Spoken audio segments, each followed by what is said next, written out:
Good afternoon. On behalf of the West Virginia Clinical and Translational Science Institute, I'd like to welcome you to this afternoon seminar featuring Joe Brouse, Director of Business Retention and Expansion at the New River Gorge Regional Development Authority in Beckley, West Virginia.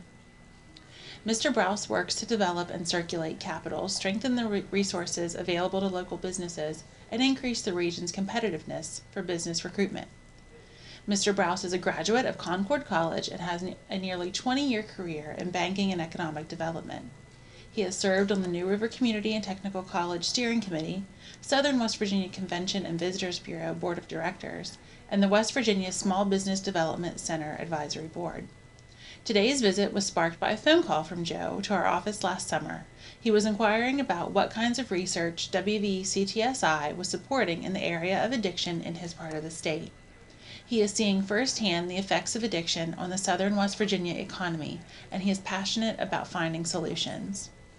Because at WVCTSI, we understand the need for multidisciplinary approaches for addressing health disparities, we were excited to invite Mr. Brouse here today to talk about the economic impact of addiction.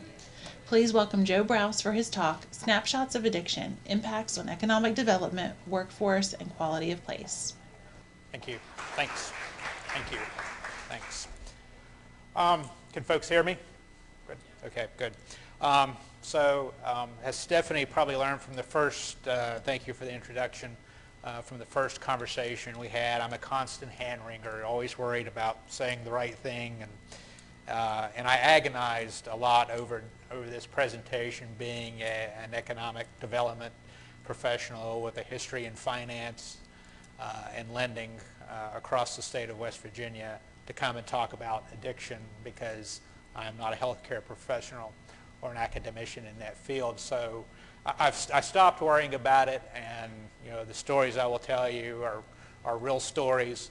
And, those are the impressions you form should hopefully complete a whole, and you'll understand what we're dealing with on any number of levels. And as I thought about it, I thought that it was I the right person, but it could have been anyone coming from any field, any profession in Southern West Virginia to come and talk to you about this. And many of the stories, they would be different stories, but they would be very similar stories.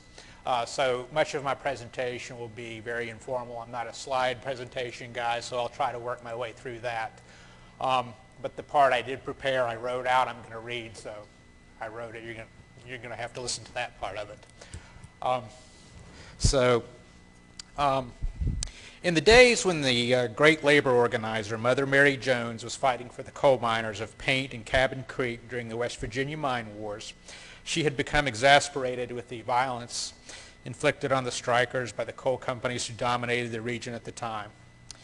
Not only this, but she saw no end of injustice in a legal system that failed to give those workers redress against their big business opponents, or elicited any concern for the children whose threadbare clothing reflected the poverty of the hollows they lived in. She was led to remark in her great narrative work, the autobiography of Mother Jones, that when I get to heaven, I'm going to tell God Almighty about West Virginia.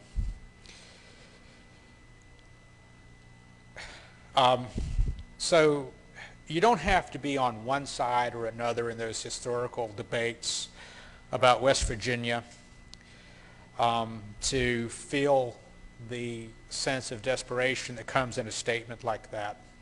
So I've started off with labor agitation, rabble-rousing. So don't worry, it won't be that kind of a speech, but I can come back. And it may sound funny coming from the mouth of someone who works in economic development to be quoting from Mother Jones. But I feel the same distraught angst when my colleagues, co-workers, and my community learns about another drug overdose. Hear a business owner say they can't find a sober person to fill a job, or hear West Virginia cited as having the highest addiction rate in the nation, as a former president cited to an audience in Cincinnati, Ohio a couple of weeks ago. And when he said it, it seemed very matter of fact, but that may be my sense of exasperation with it as well. We in southern West Virginia in particular would at least like to tell someone with power and influence about our communities. We would like to tell them about our poverty and layoffs, our lack of new business formation, our underinvestment, our threatening life and health indicators. Yet neither would we expect things to be done for us. During the massive floods of 2001 in southern West Virginia, those 100-year floods that occur every 5 years, there were folks in living rooms submerged in water that refused the help of FEMA, floating right up to their doors. And they refused their assistance. We can handle this. We can get by. This is how we've always done it. We don't need help. But yet the scale and lightning growth of the addiction epidemic in our area may defy traditional responses and perhaps our social mores themselves. In the midst of the problem, it is so hard for us to know.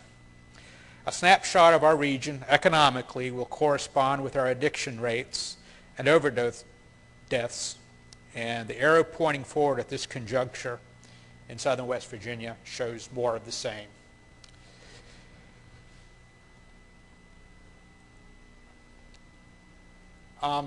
So again, not being a very great slide presentation guy, I kind of want to go over these, and again, I'm getting worried about not being a scientist and academic, doing correlation.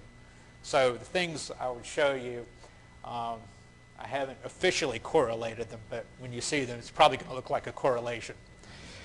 But you can see here in the first slide the accidental drug overdose per 100,000 residents. The area I represent is Raleigh, Fayette, Nicholas, and Summers counties. Raleigh, Fayette, Nicholas, and Summers. So you can see the darker the blue you get, the number of overdose deaths that you have. And of course, all of this constitutes the southern coal fields, McDowell County, Wyoming County, Logan, Mingo County. And you can see how these numbers have exploded since 2012, and then you can compare them to the nationwide rate. So, I mean, here you have all this white space as you get further south into the coal fields. As you know, our coal fields have been in tremendous decline. The unemployment rates are some of the worst in the nation.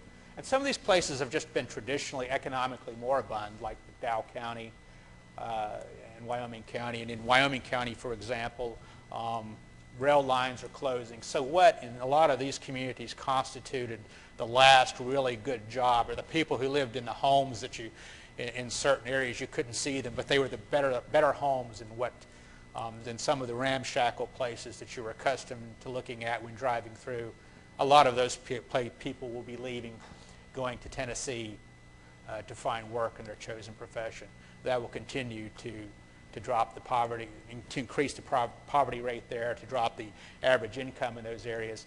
And though we don't work in Wyoming County, we partner with that area a lot. I'm stunned by the amount of poverty, how much the poverty rate in Fayette County correlates to the poverty rate in Wyoming County.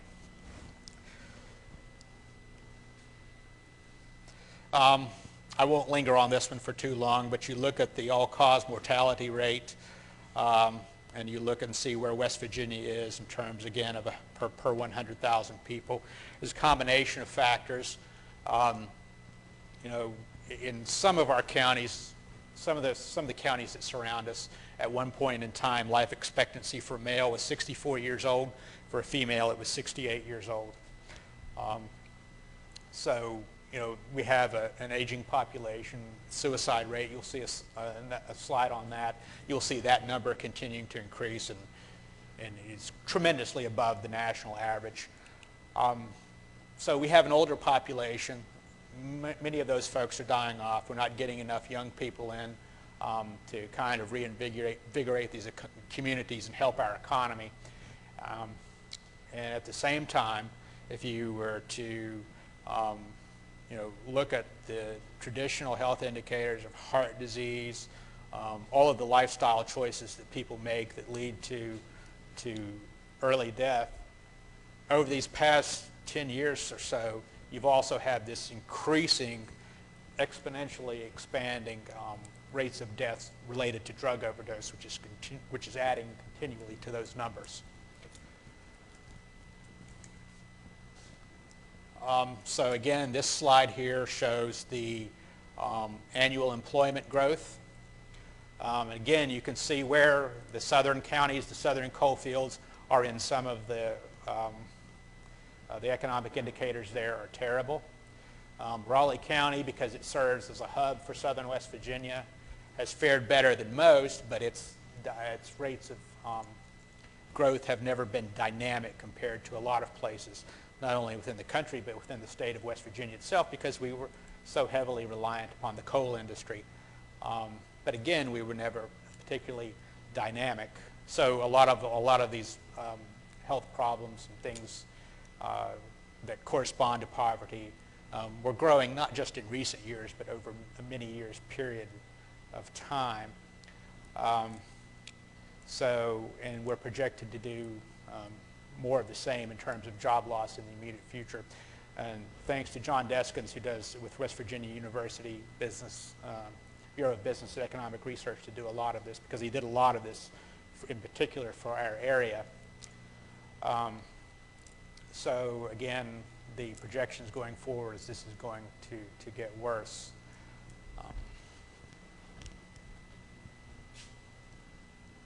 So an average of 44 people move out of West Virginia every day.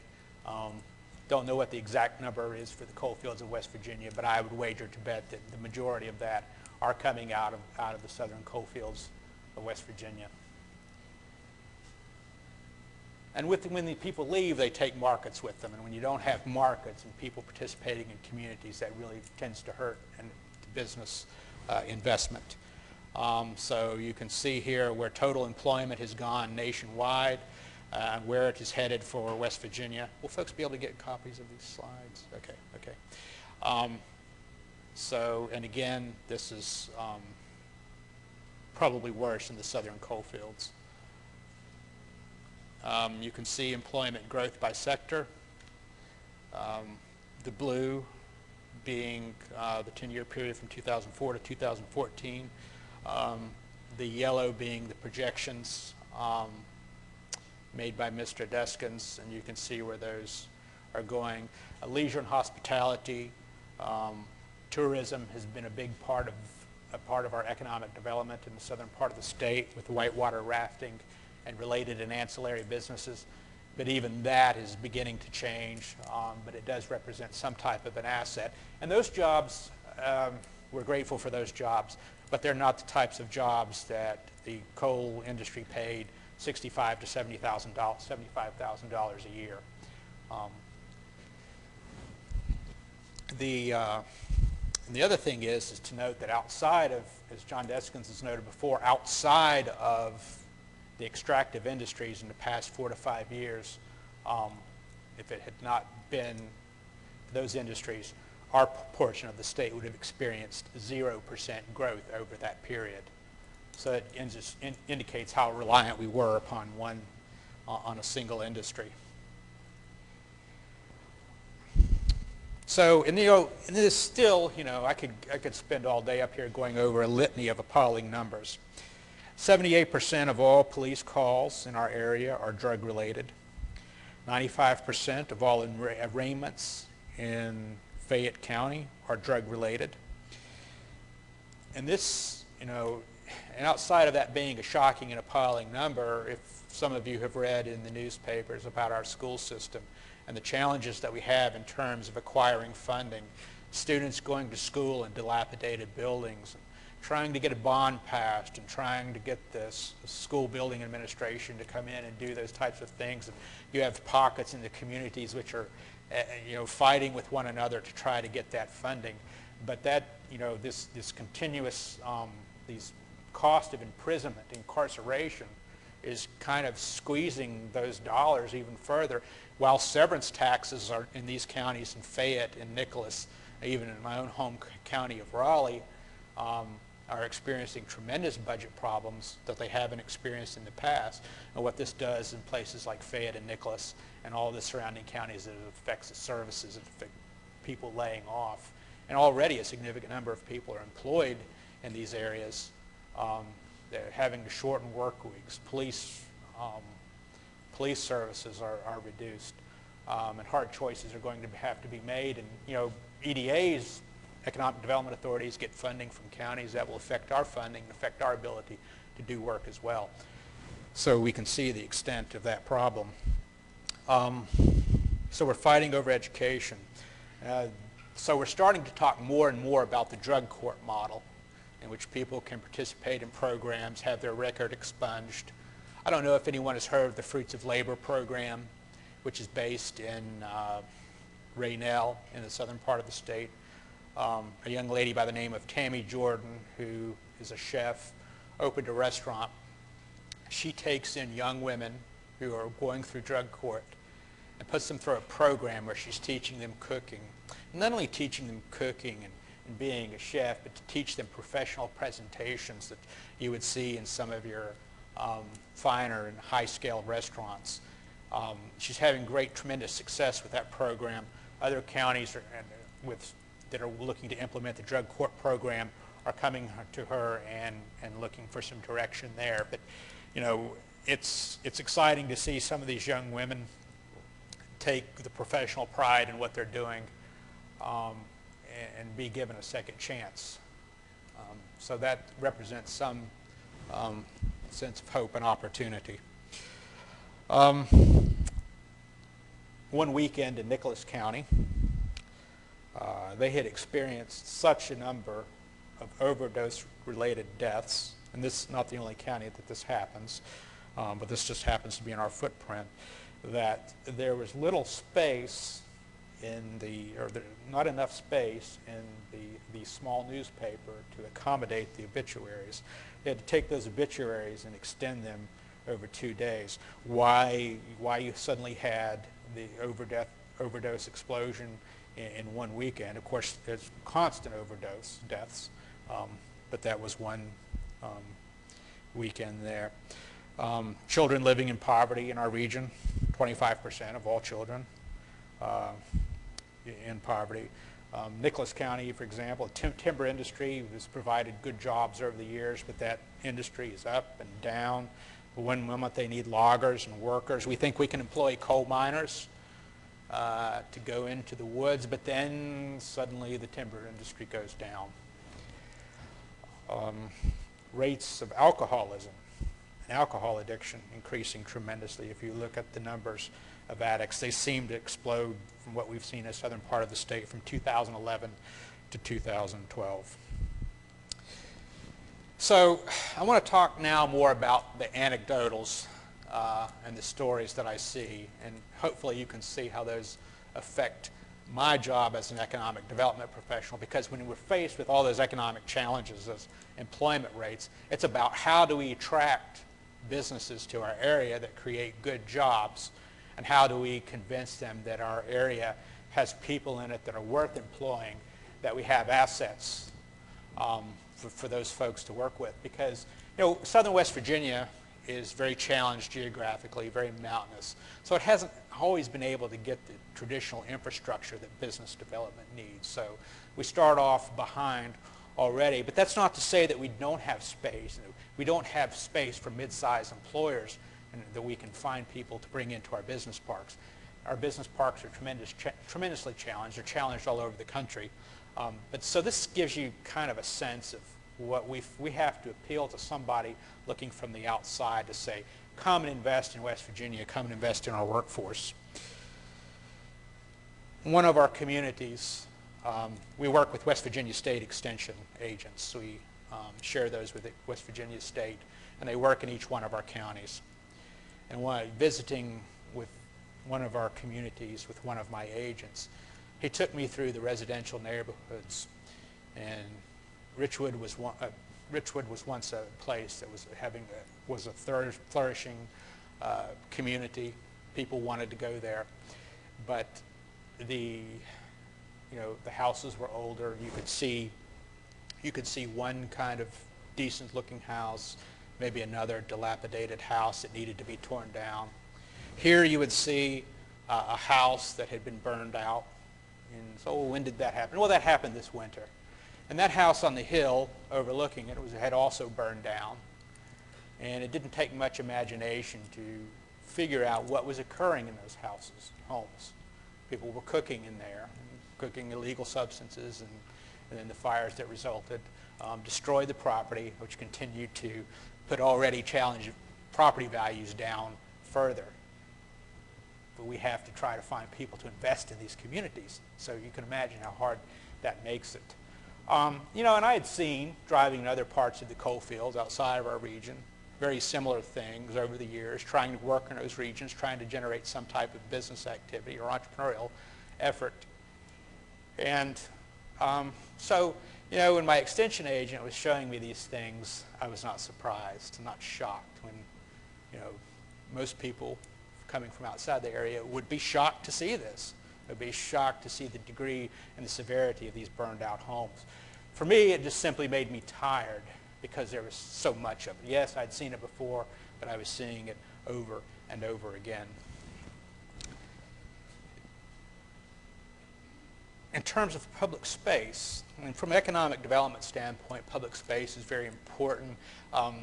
We economic developers and lenders and financial people look at space in terms of numbers. How much capital can I generate in this particular space? But so many of the places that I grew up seeing, the public spaces, places in front where commerce and law and county services occur, all across southern West Virginia, are filled with people during the course of the day. And they emerge in the spring and last throughout the summer and the fall and retreat somewhat in the winter. But what is happening in so many of these spaces, so many of these unemployed folks are dealing and selling of prescription drugs, folks who get together to use or working out how they're going to acquire what they need, be that prescription pills or heroin or other things.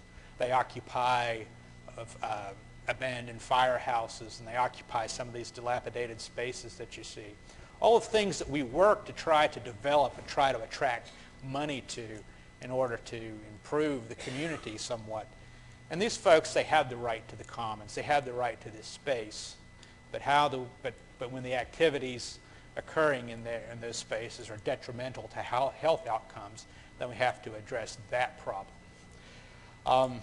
A prosecutor once told me one day that there was a gentleman who would come out in one of these public spaces in front of a courthouse, and he seemed to be the most, and you could see him, he seemed to be the most popular guy around, but he would get an excess of prescription medication. He was getting so many medications, he didn't need all of them. With the rest of them, he was selling them. That's just one example of many things that go on in the southern part of the state in terms of that space.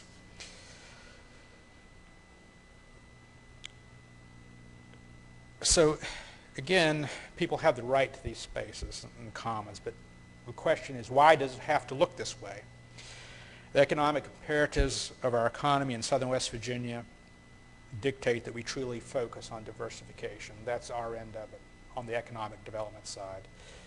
So we're doing a lot of work in what to West Virginia would be non-traditional fields, such as local foods and promoting tourism, hopefully promoting ecotourism and those types of things.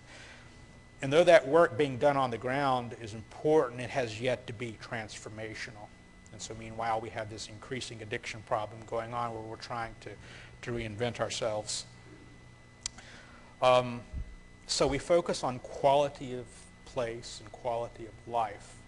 We want to be attractive to people. We want them to choose our schools and to choose and live in our communities and hope that they're safe. But if we have this constant epidemic, it makes it harder to recruit those folks. And then the question that we get about our workforce, we have to be able to say we have a quality workforce. And, the question is posed, what kind of workforce will we have? I mean, people are aware of the perceptions of the highest rate of overdose death in the country. So we have to work to counteract those things. Um, you hear constantly from professionals, well, my brother or my sister was an addict, and I don't want them to come back to this area, because that's the problem with addiction, is that once they get treatment, can they come back to the area where they live? Can they get back into the old grooves and meet the same people?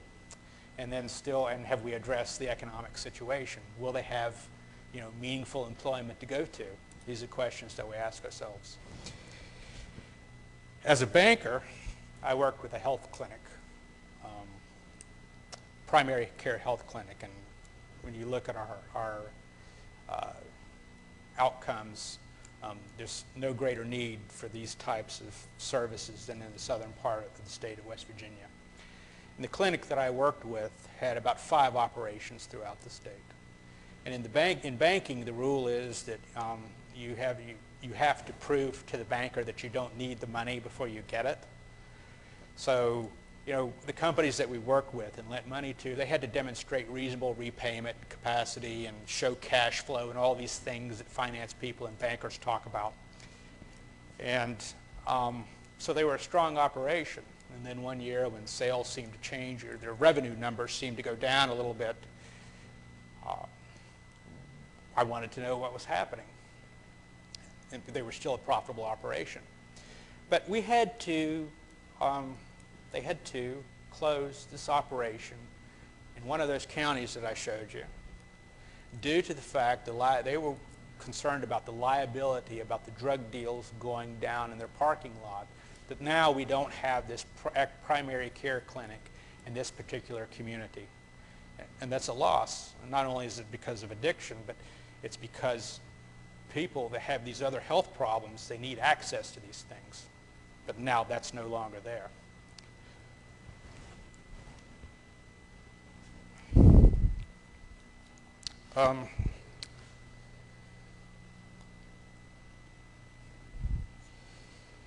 So, there's the perception and the reality piece of this. Companies call, they worry about our workforce. We're geographically challenged, as I've said before. And I don't want to paint so bleak of a picture to say, oh, we don't have a workforce. We do. And one of the things that you know about West Virginians is that we believe that we're some of the hardest working people in the nation. And when we get a job, we tend to stay with it. But there's still that perception that we have to battle. I've lost my train of thought here. So we have assets. And one of the things I've noticed that is, I visited with an employer who was able to employ about 45 people in a call center.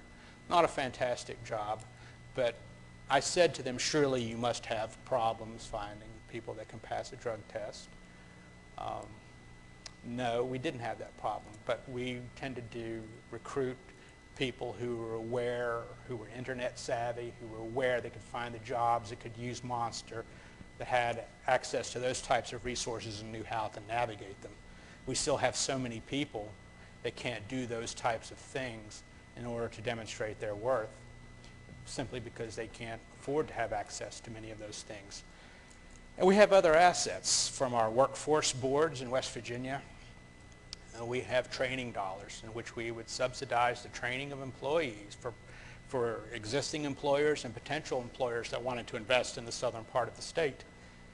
The Governor's Guaranteed Workforce Program emanating out of the West Virginia Development Office is something else that we could bring to the table. The UMW, United Mine Workers Career Center, is dealing with hundreds and hundreds of laid-off miners, folks that have been electricians that want to go back to doing that work, and other folks that want to, perhaps want to start a business, who have been traditional coal miners, and say, I don't want to go back to that work.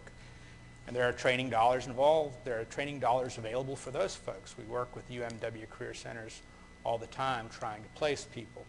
So there are pockets of hope, but then there is this other side of it, this other dark side of it that we kind of, we talk about it a lot, but I don't know that we've addressed it properly. So I remember sitting in the office one day, and a woman coming into the office. We share an office with the county commission. And she thought she was in the county commission. She started talking to one of my colleagues, and she took the NIMBY approach, the not in my backyard approach, to something that concerned her, and was that in the community she lived, the local church that had not been utilized for years was going to be purchased by someone who wanted to use the facility to offer drug treatment. And without knowing who the provider was or casting any judgment upon that without knowing, she said, well, I'm all for that, but I don't want that there, and I don't want that in that church, and I don't want that so close to these homes. So these are the things that we kind of go back and forth on. And I wish I knew what to ask for when trying to solve this problem, because you hear that aspect of it. It seemed cruel to me.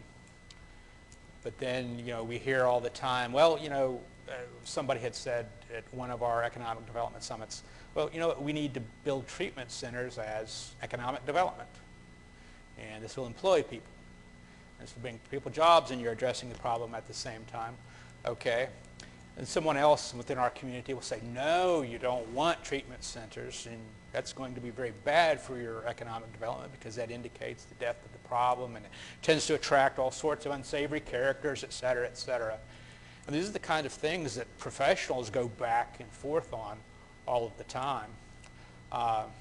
So I hate to use the phrase, we don't know what we don't know, but we're kind of in that area where we want data to help us to go after the things, the treatment dollars, if that's what it takes for these impoverished communities to reach out and get those resources.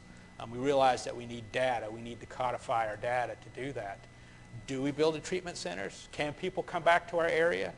Can addicts come back to their home and enter the workforce again?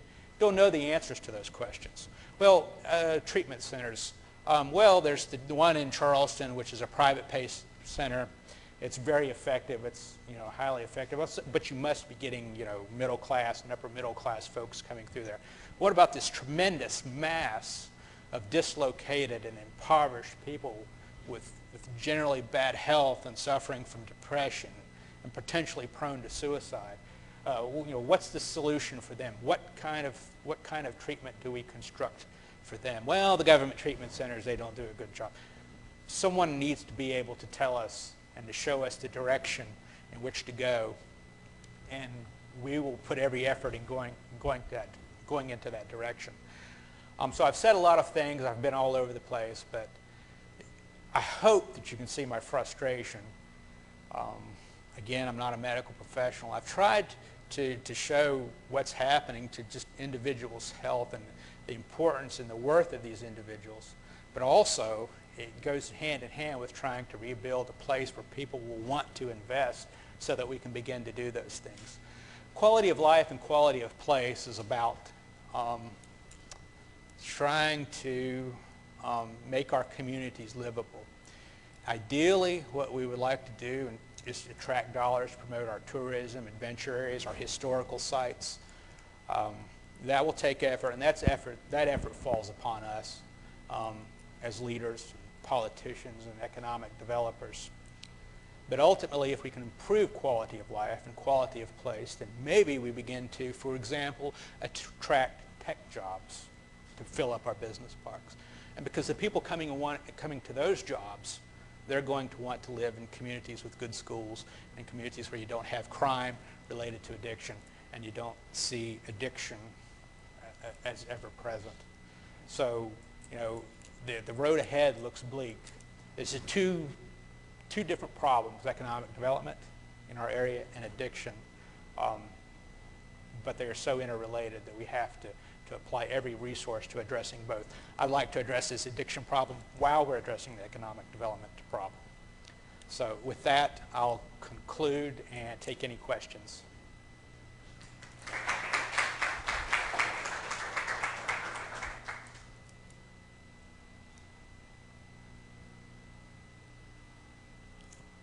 Okay, the question was if I could speak to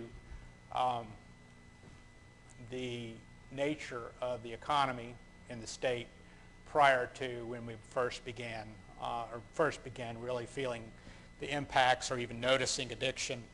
And one of the things I didn't say about that health clinic that I worked with, and this is interesting, that situation with closing the clinic down didn't happen last week, it didn't happen last month, or it didn't happen last year.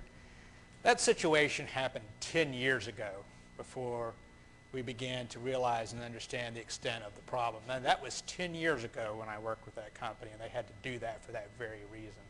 And it wasn't as prevalent in the news before. So, you know, it's almost like West Virginia was right for this problem because, you know, in southern West Virginia, probably in the late 1960s, before the advent of what they called the high wall miner that could remove sheets of rock to get to coal in this more efficient manner. At that point, probably 125,000 miners were employed in southern West Virginia. And after the advent of those machines, and with what happened in the 1970s, that number dropped down to 22,000.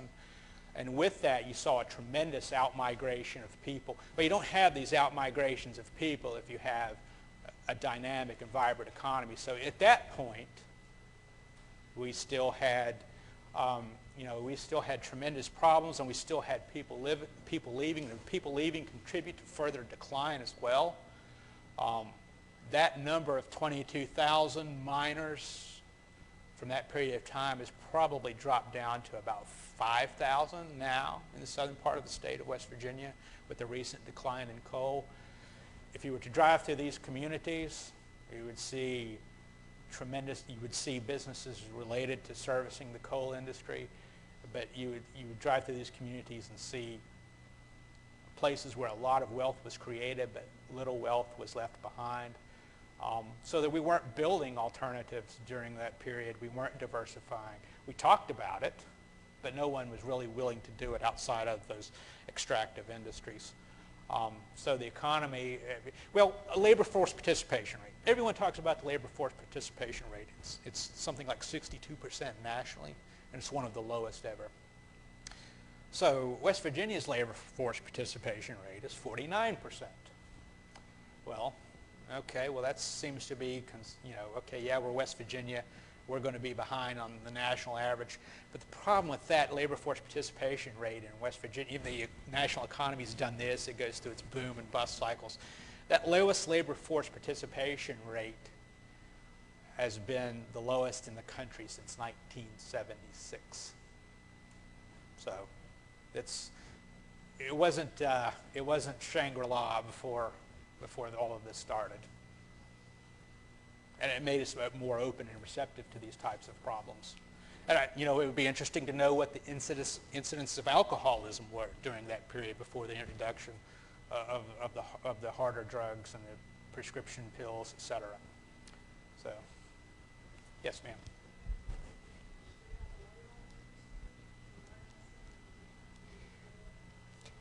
We don't have a lot of it in the southern part of West Virginia.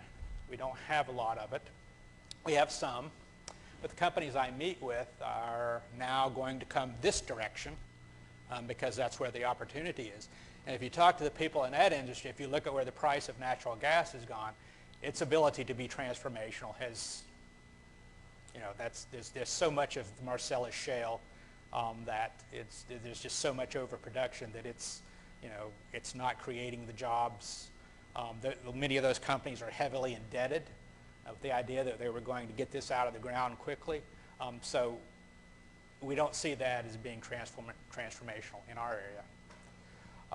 Again, we have to focus on our assets, which is, our tourism assets. Hopefully we can create some type of burgeoning local food economy to get producers. When we're lacking in business culture too, the ability to, construct a business plan, the ability to put that first word on paper. And it's not from people who are illiterate, it's from people who aren't skilled in writing. But these are the things that you have to do to get financing or to get any type of capital. So that's a particular challenge. All these things are interrelated. So, anything else? I did answer your question. Thank you all. I hope there's some value to it. Thank you.